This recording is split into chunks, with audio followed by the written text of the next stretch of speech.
Assalamualaikum warahmatullahi wabarakatuh. Apa kabar semuanya? Semoga dalam keadaan baik dan sehat.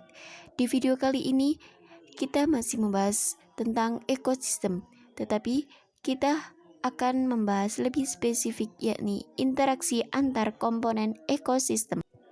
Komponen ekosistem itu dibagi menjadi dua, yakni biotik dan abiotik. Di video kali ini kita akan membahas interaksi antara komponen biotik dengan komponen biotik, dan abiotik dengan abiotik, dan biotik dengan abiotik, dan sebaliknya abiotik dengan biotik. Seperti apa? Simak video selanjutnya.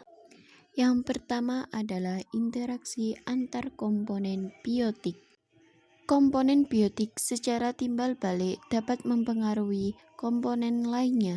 Sebagai contoh seperti simbiosis. Masing-masing simbion mempengaruhi yang lain. Contoh seperti lebah yang menghisap madu dari bunga. Lebah mendapatkan makanannya, namun lebah juga membantu untuk penyerbukan bunga tersebut. Jadi komponen antara ekosistem. Terjadinya hubungan timbal balik. Interaksi antar komponen biotik dalam ekosistem dibagi menjadi dua, yakni intraspesifik dan interspesifik. Nah, intraspesifik adalah interaksi antar individu dalam satu spesies. Jadi, spesiesnya sama. Contoh pada koloni lebah madu. Dan pada masing-masing kolonil terdapat pembagian kerja yang sangat rapi antara ratu, prajurit, maupun pekerja. Nah, interaksi pada kolonil lebah ini bersifat saling membantu dan menguntungkan. Dan ada interspesifik. Interspesifik adalah interaksi antar individu yang berbeda spesies. Nah, di dalam interspesifik dibagi menjadi 4 hubungan.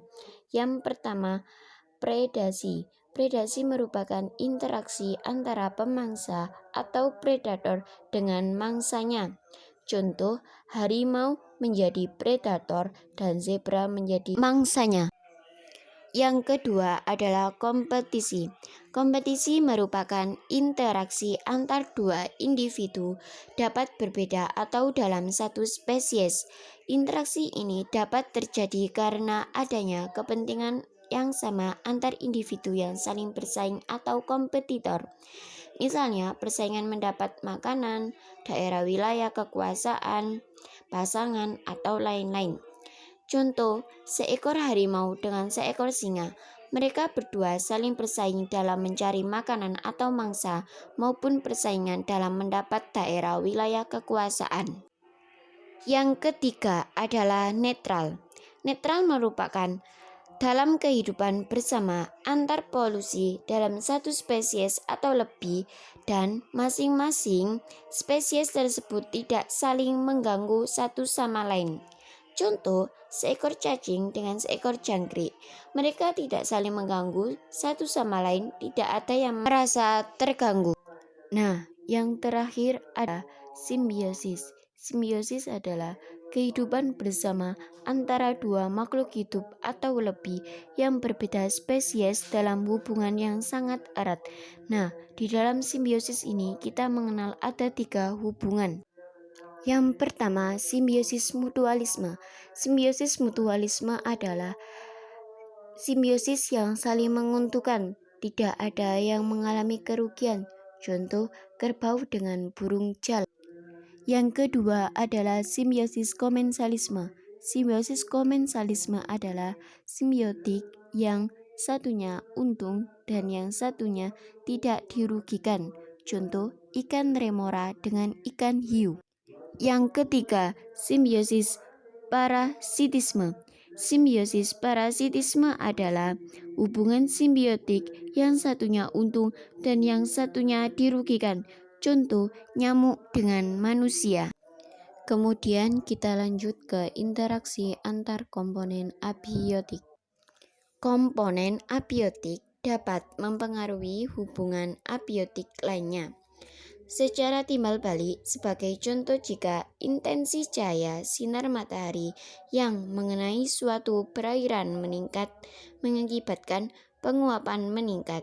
Nah, dari peristiwa tersebut terbentuklah awan yang apabila dalam jumlah banyak dapat menghalangi sinar matahari ke bumi, sehingga intensitas cahaya matahari ke bumi berkurang. Di samping itu juga dapat menyebabkan hujan, yang airnya kembali lagi ke perairan. Nah, ini adalah contoh interaksi antar komponen abiotik. Kemudian lanjut ke interaksi antar komponen biotik dan abiotik. Komponen abiotik dapat mempengaruhi komponen biotik dalam ekosistem. Demikian pula sebaliknya. Komponen biotik dapat mempengaruhi komponen abiotik dalam satu ekosistem. Sebagai contoh, setiap tumbuhan mengambil air dari lingkungannya, dari dalam tanah, tapi tumbuhan juga membebaskan air ke lingkungan atau ke udara dalam bentuk uap air. Nah, bersama uap air dari sumber lain, maka akan terbentuk awan dan turun sebagai hujan. Airnya kembali meresap ke tanah. Di samping itu, tumbuhan juga mengambil zat hara dalam tanah, namun juga mengambilnya lagi dalam bentuk ranting, dedaunan, dan bisa tumbuhan yang telah rapuh dan mengalami penguraian.